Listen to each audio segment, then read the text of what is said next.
Today we're going to be talking about love. Now, everyone that I've came across have always wondered about love.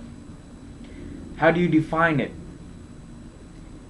Does it truly exist within a person? Well, how do you define love? What is love? Well, since no one has a concrete idea about what love really is like, we're going to use this.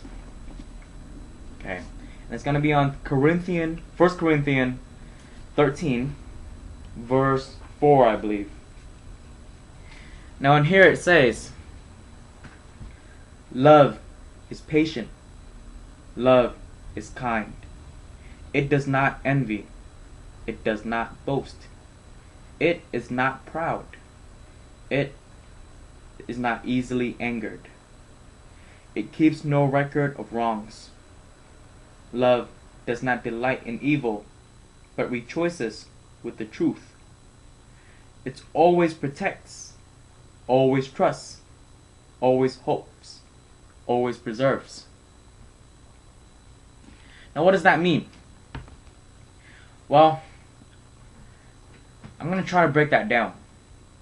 See, there are times when we are timid and shy about expressing the love that we feel. For the fear of embarrassing the other person or ourselves, we hesitate to say the actual words, I love you. So we try to communicate the idea in other words. We say, take care, or don't drive too fast, or be good. But really, these are just other ways of saying, I love you. You are important to me, and I care what happens to you. See, human beings, we are strange creatures. The only thing that we want to say, and the one thing that we should say, is the one thing that we don't say. And yet, because the feeling is so real, and the need to say it is so strong, we are driven to use other words and signs to say what we really mean. And many times the meaning never gets communicated at all, and the other person is left feeling unloved and unwanted. So we have to listen for love. We have to listen in the words that people are saying to us. Sometimes the explicit words are necessary, but more often the manner of saying things is even more important. The joyous insult carries more affection and love within the sentiments which are expressed insincerely. An impulsive hug says, I love you, even though the words might be saying a very different thing.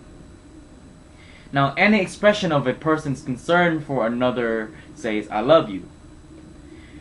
Sometimes the expression is clumsy, sometimes even cruel. Sometimes we must look and listen very intently for the love that contains. But although often is there beneath the surface. See, a mother may nag her son constantly about his grades or cleaning his room. Now the son may hear only the nagging, but if he listens carefully, he will hear the love underneath the nagging. His mother wants him to do well, to be successful. Her concerns and love for her son unfortunately emerge in her nagging, but it's love all the same. Another example would be a daughter comes home way past her curfew, and her father confronts her with angry words.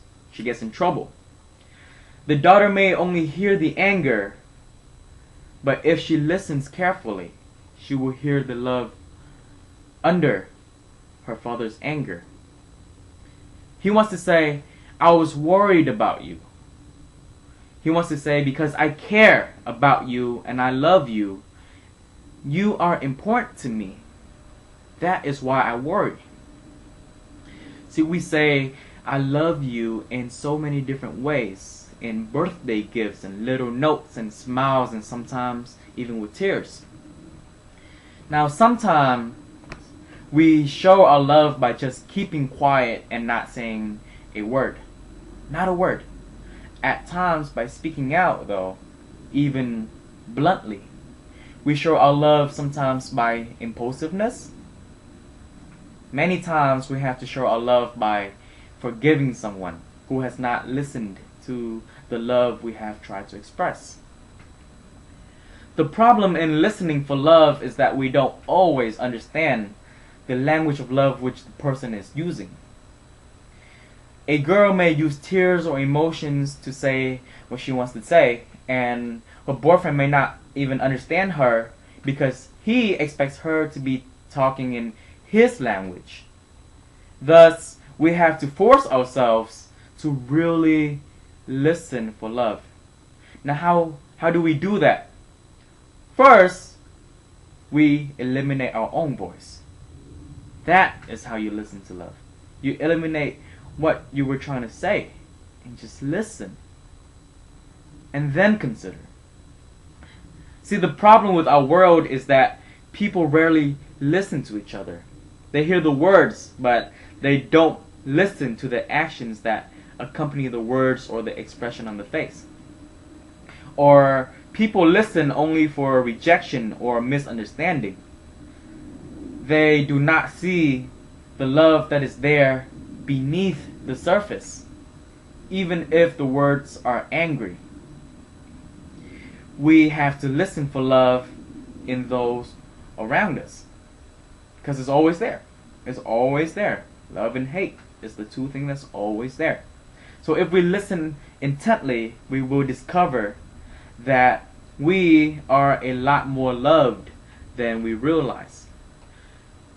Listen for love carefully and intently, and we will find that the world is a very, very loving place. After all, love is a happy thing. It makes us laugh. It makes us sing. It makes us sad. It makes us cry. It makes us seek the reason why. It makes us take. It makes us give. But above all else, it makes us live. With that, I am Lok Vu. I hope this helps you in some way. And with that, I'm signing out.